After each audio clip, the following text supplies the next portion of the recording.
임마누엘 찬양대 품격 있는 찬양 감사드립니다.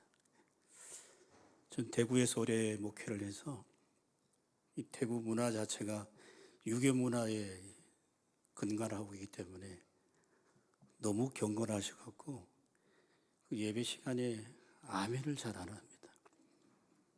마치 아멘을 안 하려고 사명을 띠고 태어난 사람들이 너무 많아서 제가 목회하면서 가족 부흥 강사님들 외부 보시면 아무리 열정적으로 설교를 해도 아멘을 안 하세요. 왜냐하면 체면인 문화잖아요.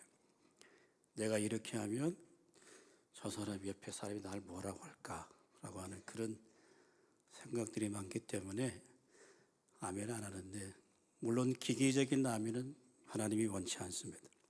그러나 기도 가운데, 찬양 가운데 성령께 내 마음에 감동을 주실 때, 물론 마음으로 아멘 하는 것도 중요하지만 입으로 표현하는 것, 표현하지 않는 것도 죄입니다. 여러분, 좋은 걸 좋다고 할 수 있고 틀린 걸 틀렸다고 말할 수 있는 게 믿음의 용기라고 저는 생각합니다. 오늘 하나님께서 정말 131년 동안 참 앞서간 많은 믿음의 선배들이 교회를 세우고 눈물로 헌신하고 한국교회 정말 모체가 되는 성동교회에 와서 함께 말씀을 나누게 되어서 정말 기쁘고 감사를 드리겠습니다. 초기 한국교회에 많은 신학대학원 다닐 때 한국교회사를 공부하면 그때 나왔던 모든 유명한 분들이 성동교회를 다 다녀갔고 목회했던 분들이라서 더 의미가 있다라고 생각합니다. 1959년도에는 우리의 한국교회 역사에 굉장히 중요한 분열의 역사가 있었습니다. WCC 문제, 소위 교회일치 에큐닉발 문제 때문에 합동과 통합이 총회를 하다가 결국 분열하게 되고, 개혁주의 신앙과 순수 복음을 지키기 위한 목사 장로님들이 이 성동교회에 모여서 총회를 하게 되는 놀라운 역사의 현장이기 때문에 저에게는 더 큰 감동이 있습니다. 제가 역사위원회에서 좀 섬기고 봉사했는데, 우리 성동교회가 합동 측, 대한여고 장로 합동 측에 역사 사적지 지종 1호로 또 지정되는 것도 충분한 의미가 있다라고 생각을 합니다. 많은 믿음의 선배들이 몰려준 교회 역사뿐 아니라 지금도 우리 가운데 일하시고 역사하시는 하나님의 은혜와 영광이 함께 하셔서 정말 주님 다시 오시는 그날까지 하나님께 영광과 찬양을 돌려드리는 복된 교회가 될 수 있기를 주님의 이름으로 축원합니다. 그러나 우리가 정말 복음 안에 사는 삶이라고 하는 것은 단순히 과거의 전통에만 우리가 붙들려 있을 수는 없습니다.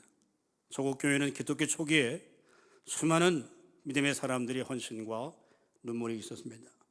예수 열심히 믿고 기도 열심히 하고 헌금해서 교회를 세우고 선교하고, 그렇게 하나님께서 놀라운 축복을 주신다라고 그렇게 우리가 배웠고, 또 그렇게 아마 우리 앞에 귀한 권사님들, 장로님, 그런 세대들입니다. 그러나 여러분, 그것만이 복음 전체를 저는 대변할 수 없다라고 생각합니다.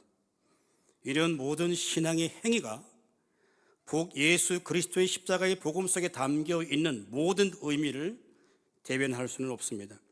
왜냐하면 여러분, 이 땅의 모든 종교는 인간의 필요에 의해서 신을 찾아가는 것입니다. 여러분, 그렇지 않습니까? 그래서 어쩌면 신과는 전혀 상관없이 지극한 자기의 정성을 들임으로써 자기의 필요, 자기의 욕망을 채워가려고 하는 것이 모든 세상의 종교입니다. 어쩌면 불교도 은밀한 의미에서 본다고 한다면 종교가 아닙니다. 왜냐하면 불교들은 인간으로서 최고의 깨달음의 경지에 이른 석가모니를 따르는데, 그는 인간일 뿐이지 결코 구원자, 메시아가 될 수가 없습니다. 이것이 바로 여러분 기독교와 세상 종교와의 구별이라고 생각합니다. 성경에서 우상 숭배라는 것은 뭐냐 하면 다른 신들을 섬기기 전에 자신의 필요, 자신의 욕구, 자신의 욕망을 위해서 스스로 만들어낸 겁니다.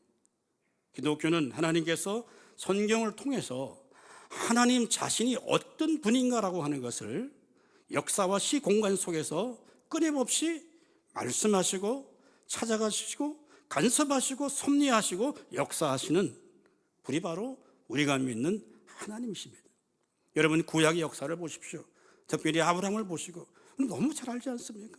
이삭과 야곱과 요셉, 그 모든 족장들의 인생의 여정 가운데 하나님이 어떻게 일하시고 간섭하시고 섭리하시다. 궁극적으로 하나님 앞에 무릎을 꿇게 하고 하나님만이 나의 유일한 구원자라는 사실을 고백하게 만들고 그 고백을 받아내고, 여러분, 야곱 수많은 인생의 고난과 환난이 많았지만 결국 하나님만이 전능하신 하나님이다 그런 고백을 그의 인생의 마지막에 가서 할 수밖에 없도록 만든다라고 하는 것이죠. 다시 말해서 하나님께서 결국 우리를 사랑의 대상으로 삼으시고 우리를 자신의 백성으로 삼으셔서 하나님께서 우리 가운데 섭리하시고 일하시고 역사하신다고 하는 것이거든요.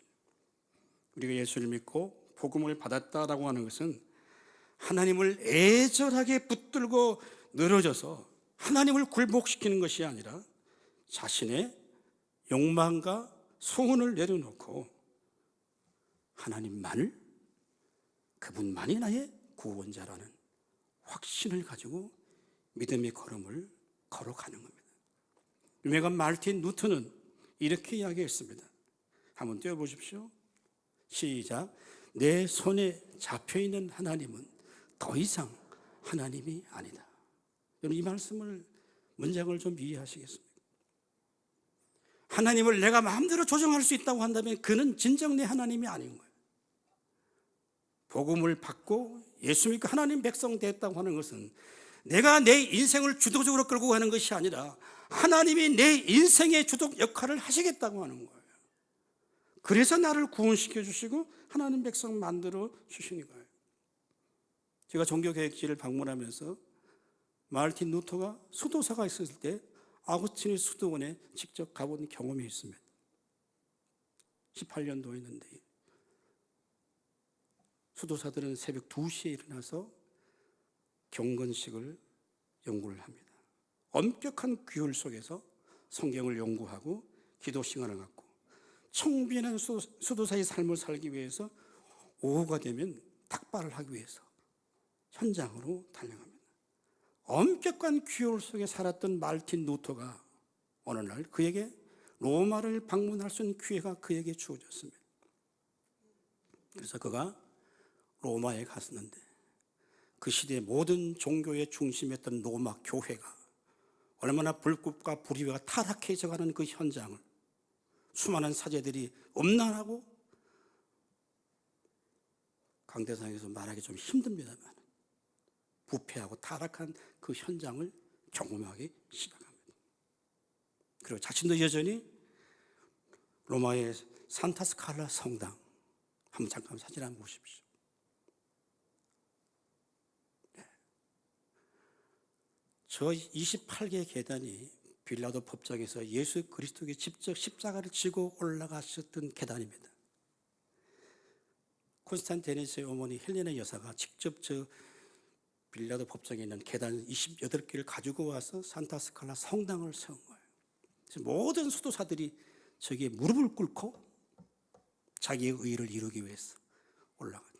루터도 마찬가지입니다. 같이 여기에 올라갔을 것입니다. 그러나 그가 정말 고난통 가운데 올라가는 순간 속에 오늘 읽었던 말씀처럼 로마서 1장 17절에 복음에는 하나님의 의가 나타나서 믿음으로 믿음에 이르게 하나니 기록된 바 오직 의인은 믿음으로 말미암아 살리라. 할렐루야. 이 말씀이 섬광처럼 루터를 스쳐갔을 때 루터는 벌떡 일어나서 그 계단을 걸어 내려왔다는 확인되지 않은 역사적 기록이 있습니다. 저는 그렇게 믿고 싶습니다. 그러면 여러분, 과연 복음은 우리에게 무엇을 얘기하고 있을까요? 오늘 16절 말씀 우리 한번 다 같이 읽겠습니다. 16절 시작. 내가 복음을 부끄러워하지 아니하노니 이 복음은 모든 믿는 자에게 구원을 주시는 하나님의 능력이 됨이라. 문제는 유대인에게요 그리고 헬라인에게로다. 아멘. 우리 한번 따라합니다. 복음만이 구원을 주시는 하나님의 능력이다. 수없이 들었던 얘기 아닙니까? 성경 66권이 다 계시된 하나님 말씀이지만, 다 중요한 말씀이지만, 성경 중에 성경을 흔히 우리가 로마서라고 말합니다. 왜냐하면 로마서에 순수한 복음 자체가 담겨져 있습니다. 그래서 이 로마서의 말씀이 어거스틴을, 마르틴 루터를, 칼빈을, 존 웨슬리를 다 변화시킨 책이기 때문에 성경을 하나의 반지로 비유한다고 한다면 반지 가운데 보석이 뭐냐? 다이아몬드 보석이 로마서의 말씀입니다. 저는 로마서 가운데 가장 핵심적인 말씀이 있다고 한다면 오늘 읽었던 우리 로마서 1장 16절, 17절 말씀입니다.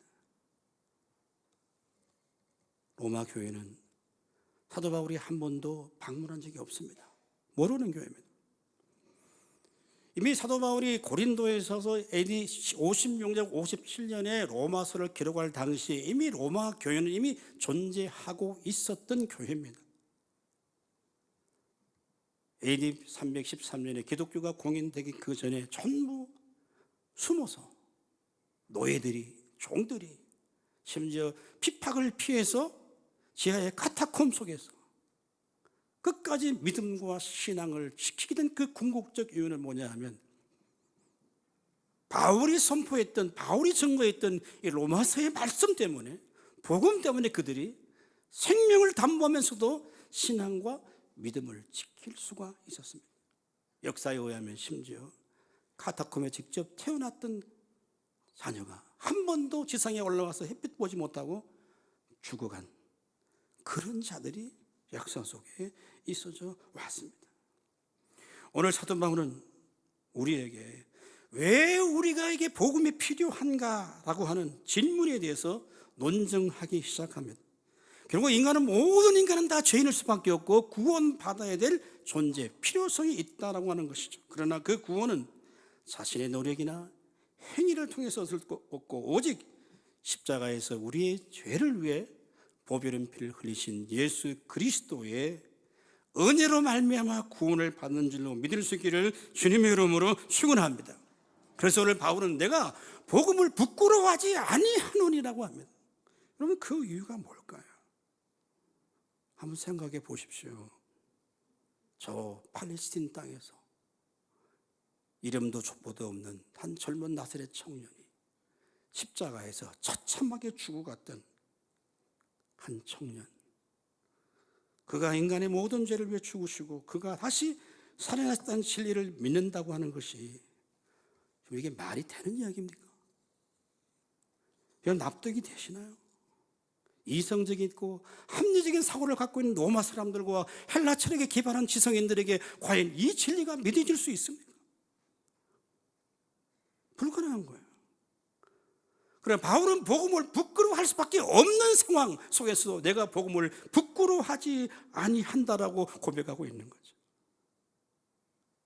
자신이 부활하신 주님을 만나려고 애쓰고 노력한 게 아닙니다. 오히려 예수 믿는 사람을 잡아 죽이기 위해서 직접 자신이 대제사장 앞에 가서 공문을 받아서 다메섹을 향해 가던 그를 주님이 부르지 않았습니까?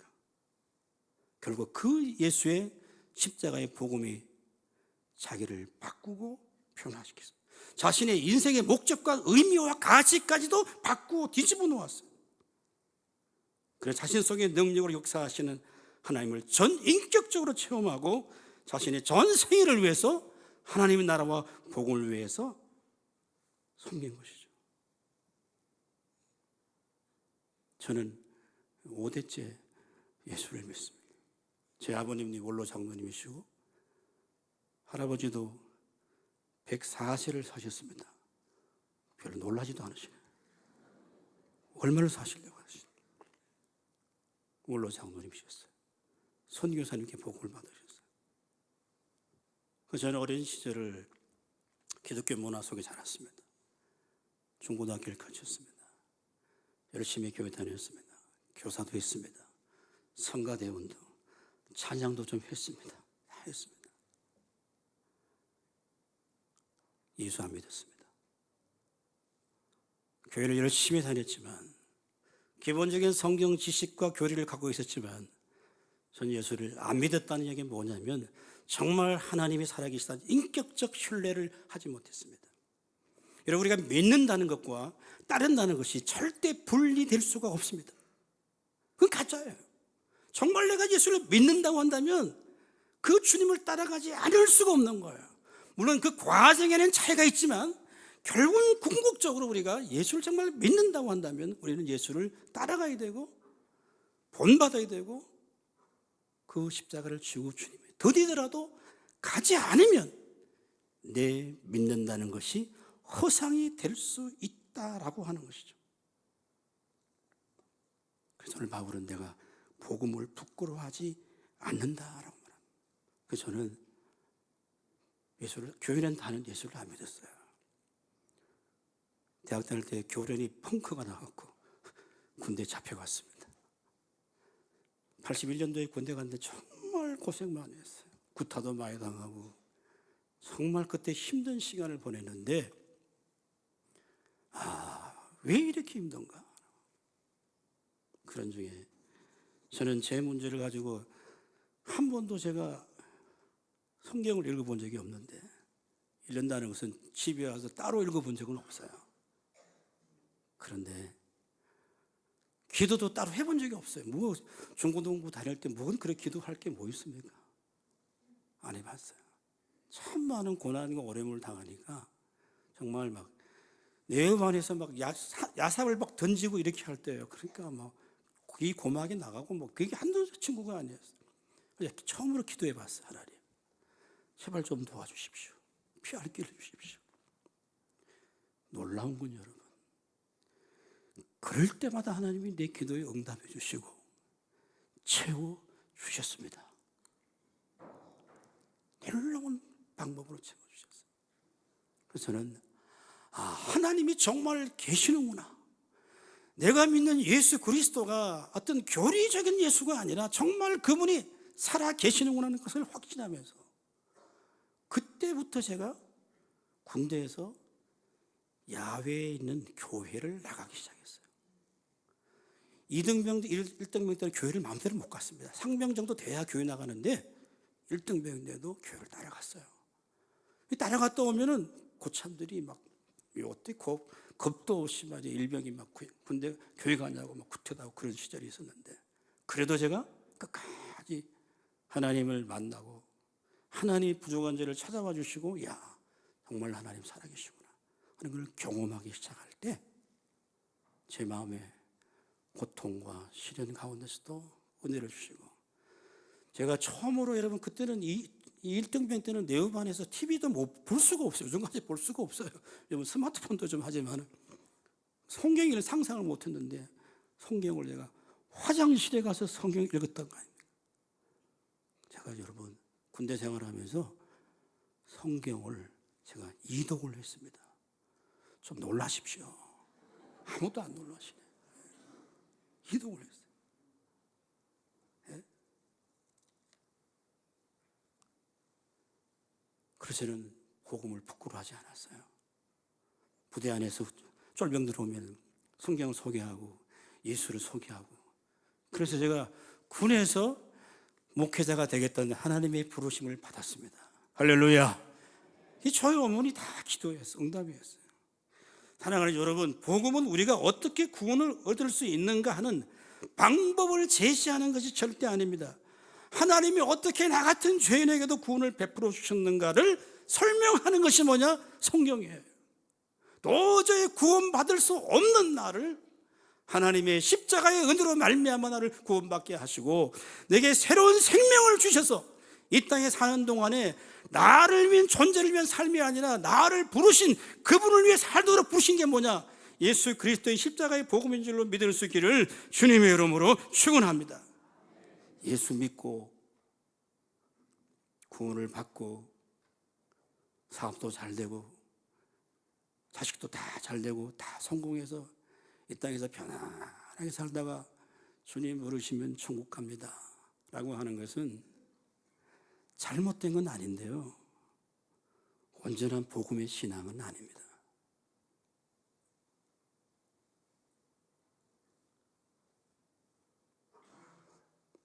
성도 여러분, 복음의 진리가 교리나 이론으로서만 우리에게 남아있으면 절대 복음은 우리에게 아무런 능력을 전해주지 못합니다. 열심히 예수 믿고 구원받고 성가대도 열심히 하고 교회에 충성하지만 그 마음속에 복음 안에 누리는 기쁨과 감격을 이 세상에 빼앗기고 있다고 한다면 우리는 복음의 능력을 경험할 수가 없습니다. 여러분, 신앙이란 종교적 의식을 배우거나 교회 문화에 점점 익숙해져 가는 것이 아닙니다. 하나님과의 관계를 통해서 종교적인 두려움 때문에 다니는 것도 아닙니다. 마치 헬스클럽의 회원이 돼서 한 달에 한두 번 나가는 게 여러분 복음과 아무 상관이 없습니다. 기독교는 종교가 아닙니다. 기독교는 생명입니다. 기독교는 예수 그리스도의 복음 그 자체입니다. 그래서 예수가 나의 힘이요 능력이요 생명이니 누가 나를 그리스도의 사랑에서 끊을 수 있게 하는 확신과 믿음의 고백이 우리 가운데 넘칠 때 우리에게 나보다 새 생명을 주시는 주의 은혜가 넘쳐날 수 있기를 주님의 이름으로 축원합니다. 여러분, 성동교회 한국교회 모체교회일 수 있지 않습니까?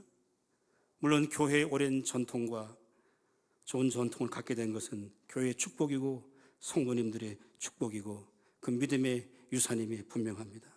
그러나 그 전통이, 그 유산이 저는 박물관의 유물이 되지 않기를 간절히 소원합니다. 다시 예수의 십자가의 복음을 재해석하고 여러분의 신앙과 여러분의 믿음을 다음 세대들에게 영적인 바톤을 넘겨두지 못한다고 한다면 그 전통은 죽은 전통이 될 수가 있습니다.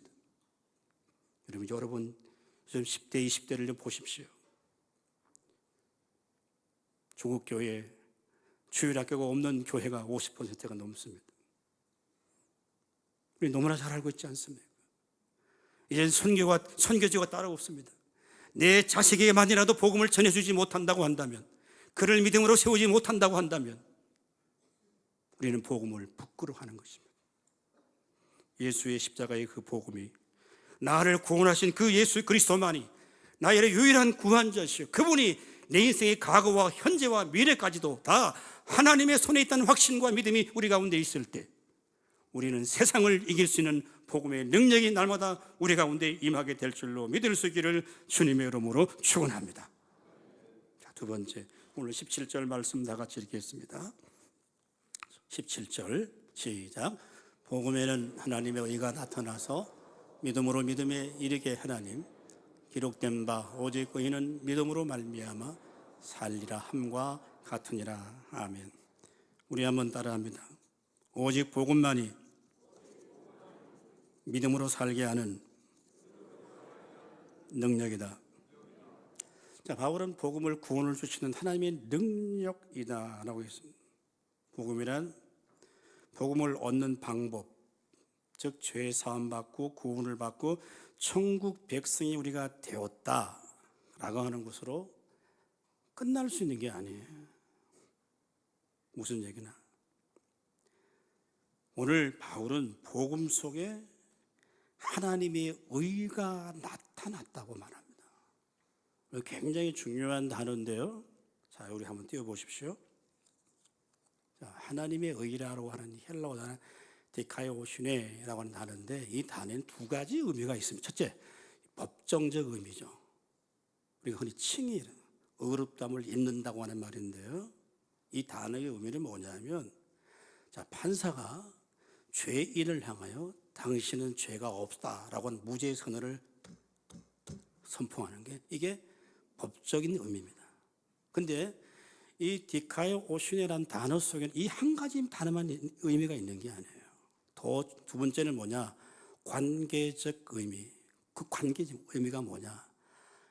하나님과 우리와의 나와의 관계 속에서 하나님은 항상 옳으시고 의로우시고 진실하시고 신실하시고 변하심이 없는 분이라고 하는 게 뭐냐? 그게 하나님의 의라고 하는 거예요. 자, 우리 인간에게는 의가 없습니다. 하루에도 수백 번 바뀌는데, 변하는데 내 마음도 내가 지킬 수가 없어요. 그렇지 않습니까? 그런데 하나님은 언제나 의로우시고 의로우시고 정당하시고 변하지 없으신 분이다 라고 하는 것이 성경의 일관된 메시지예요. 근데 오늘 바울은 복음에는 그 예수 그리스도가 우리를 위해 죽으시고 십자가의 보배로운 피를 흘림으로써 나를 하나님 백성 되게 하신 것은 그것에서 하나님의 옳으심과 정당하심이 나타났다는 거예요. 나는 옳지 않아요. 나는 늘 배반해요. 나는 실수해요. 그런데 하나님은 나를 버리지 않으시고 언제나 옳으시고 자신의 의로움을 십자가 상에서 드러냈다는 거예요.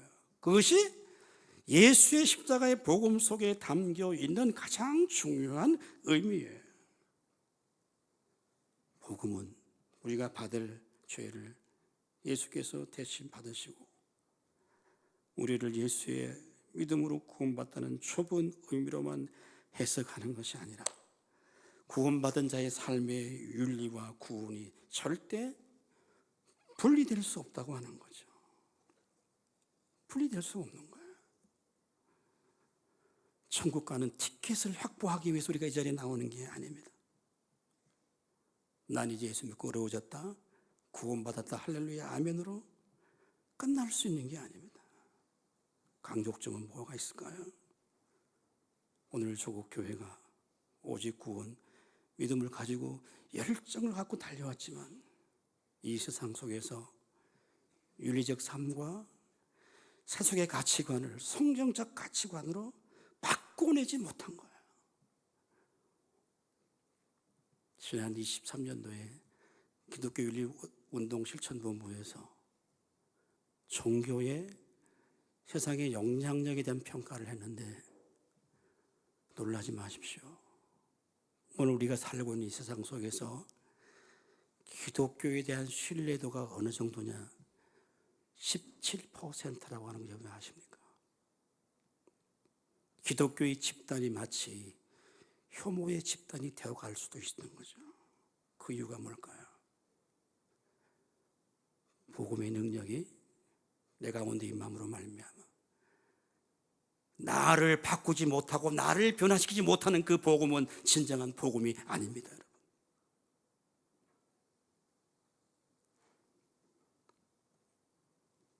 하나님은 죄인 되었던 우리를 법적으로 어렵다고 칭해줄 뿐 아니라 이 하나님과 우리의 관계가 더 소중하고 더 가치 있단 말이죠. 성경에서의 의라고 하는 것은 하나님께서 자신의 의무를 우리에게 다 해주신 거예요. 쉽게 말하면 아버지가 아들을 대우를 최선을 다해 주시는 거잖아요. 그럼 우리는 하나님 아버지와의 관계 속에서 자식의 도리를 다 해드리는 거예요. 이 관계 속에서 아버지와 자식이 의무를 다하면 바로 그때 샬롬, 그때 화평의 관계. 로마서 5장 1절 제가 읽지 않았는데 이렇게 설명합니다. 그러므로 우리가 믿음으로 어렵다 하심을 받았으니 우리 주 예수 그리스도로 말미암아 하나님과 화평을 누리자. 할렐루야. 이게 여러분 의라고 하는 얘기예요. 예수를 믿어요. 믿음으로 산다고 해요. 그런데 기쁨과 감격을 우리는 다 세상에 빼앗겨버리는 거죠. 성동교회는 절대 그렇지 않겠지만 오늘 성도님들은 주님 예배 나올 때 감격과 기쁨으로 예배하는 사람들이 많지 않습니다. 은혜를 사모하고 오늘 주신 말씀을 기대하며 나오는 성도가 그렇게 많지 않은 시대에 우리가 살아가고 있습니다. 그 이유가 뭘까요? 십자가를 통해서 우리에게 의를 나타내 주신 하나님의 신실하심과 변함이 없으신 그 사랑과 그 능력 앞에 우리가 붙들리지 못했다고 한다면 결국 우리는 이류, 삼류 기독교인으로 남을 수밖에 없습니다. 그 복음의 진리를 기다릴 때 우리의 믿음에 생겨나게 되는 것이 무엇일까요? 그럼 결국 우리가 끝까지 믿음으로 살게 하는 겁니다. 여러분, 나의 믿음을 의심해 보십시오. 내가 믿었기 때문에 어떤 결과가 이루어지는 것이 아니고 나의 믿음의 대상인 그 하나님이 나에게 어떤 존재인가를 먼저 생각하십시오. 지나온 여러분의 인생들을 반추해 보시고 하나님이 여기까지 인도해 주신 모든 것들이 언제나 복음에 하나님의 의가 나타나고 말미암아서 하나님의 어루심과 그 어루심 때문에 약하고 실수할 수밖에 없는 저와 여러분들을 지금까지 우리 가운데로 주님이 이끌어 주신 줄로 믿을 수 있기를 주님의 이름으로 축원합니다.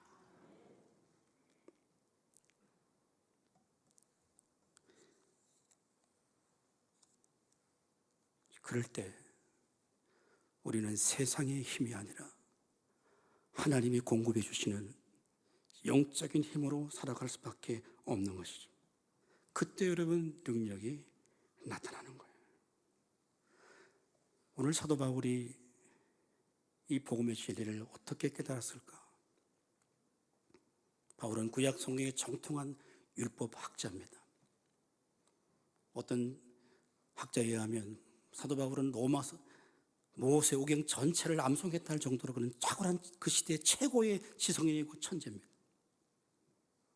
로마서 1장 16절 17절 말씀을 해석하는 근거를 그런 하박국 선지서에 찾습니다. 하박국 선지자가 늘 하나님 앞에 나가는 질문이 뭘까요?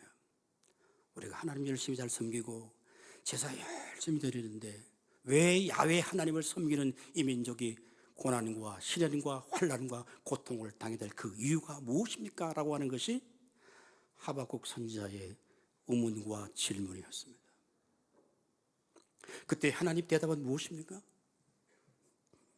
아직 멀었다라고 말합니다. 더 바벨론을 일으켜서 갈대아 사람을 일으켜 너희들 더 환난과 고통의 소리로 몰고 갈 것이다 라고 말합니다. 이해되지 않는 하나님, 그런 성리에 올라가서 기도하기 시작합니다. 하박국 2장 4절에 보면 보라 그의 마음은 교만하며 그 속에서 정직하지 못하나 의인은 그의 믿음으로 말미암아 살리라. 할렐루야. 여러분, 세상을 보십시오. 우리가 기도하는 대로 응답됩니까, 여러분? 그렇지 않습니다. 나는 믿음으로 사는데, 나는 신앙으로 사는데 내 현실은 바뀌지 않을 때가 훨씬 더 많이 있습니다. 사랑하는 여러분, 하나님 우리를 환경을 바꿔주시는 분이 아니십니다. 하나님은 내 자신을 바꿔주시고 내 삶의 가치와 내 생각과 내 삶의 시선을 바꿔주셔서 이 땅에 살지만 이 땅이 아니라 하나님 나라를 바라볼 수 있는 영적인 시선을 우리에게 바꿔주신 분이에요. 그래서 하박국 선지자는 그 절망의 시대, 그 우울한 시대 속에서도 너희는 믿음으로 말미암아 살리라. 여러분, 성동교회는 그래도 수준과 품격이 있는 교회 아닙니까?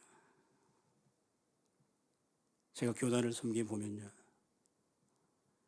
참 분열하는 교회가 참 많아요. 150년, 130년 동안 하나님의 놀라운 은혜와 축복을 주시는데 총회 안에도 여러분 10년 동안 교회가 분쟁하고 싸우는 교회가 있습니다. 3,000명 되는 교인이 8, 9년 싸우니까 교인이 400~500명도 안 남았어요. 총회를 와서 점검하고 농성하고 목사님 저러서 야 정말 복음을 알고 있는가? 그 의문을 갖지 않을 수가 없어요. 복음을 믿어서 사람이 변하지 않으면 변질될 가능성이 굉장히 많이 있습니다. 여러분 아십시오. 우리가 교회 올 때마다 위선의 가면을 쓰고 이 자리에 나올 수 있습니다. 사람 몰라요. 하나님은 우리의 심장과 폐부까지도 감찰하시는 분이기 때문에 우리의 과거까지 모든 것이 다 하나님의 손이 있지 않습니까? 정말 우리가 복음으로 어려워지고 하나님의 자녀가 되고 하나님 백성의 확신과 믿음의 고백이 있다고 한다면 세상을 이길 수 있는 능력과 권능을 날마다 위로부터 받지 아니하면 우리는 어느 누구도 세상을 이길 수 없는 줄로 믿을 수 있기를 주님의 이름으로 축원합니다. 그래서 하박국 선지자가 어떻게 고백합니까? 마지막으로 하박국 3장 17절 18절 말씀 우리 한번 읽습니다. 시작. 비록 무화과 나무가 무성하지 못하며 포도나무에 열매가 없으며 감람나무에 소출이 없으며 밭에 먹을 것이 없으며 우리의 영이 없으며 외양간에 소가 없을지라도 나는 여호와로 말미암아 즐거워하며 나의 구원의 하나님으로 말미암아 기뻐하리로다. 아멘. 여러분, 죄를 이긴다고 하는 것은 내가 죄를 안 지어야지 100번 결심한다고 이길 수 있는 게 아닙니다. 여호와로 인하여 기뻐할 때, 그 기쁨이 내게 있을 때 죄를 이기는 능력이 되는 줄로 믿을 수 있기를 주님의 이름으로 축원합니다. 복음은 결국 생명입니다. 예수의 그리스도의 생명이 우리 가운데 있을 때 수많은 유혹과 도전이 우리 가운데 있지만 복음 안에 그런 기쁨과 감격을 세상에 빼앗기지 않아야 되는 거예요. 그래서 오늘 우리가 이 자리에 오셨지 않았습니까? 찬양을 드리지 않습니까? 내 가장 소중한 것을 주 앞에 드리지 않습니까? 이 시간을 주 앞에 드리지 않습니까? 평생 동안 이 자리에 계셔서 눈물로 기도하신 우리 권사님들, 주님 부르시는 그날까지 우리가 믿음을 지키지 않습니까? 이 은혜가 주님 오시는 그날까지 승동구에 계속해서 차고 넘칠 수 있기를 주님의 이름으로 축복합니다. 기도하겠습니다. 아버지 감사합니다.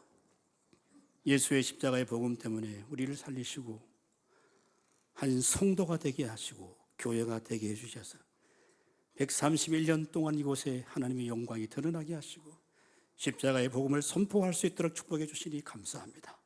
모든 주의 백성들에게 은혜와 진리가 충만하게 하시고 이 땅에 살면서도 하늘을 바라보며 살아갈 수 있는 믿음의 권속들 다 되게 하여 주시옵소서. 예수님의 이름으로 기도드리옵나이다. 아멘.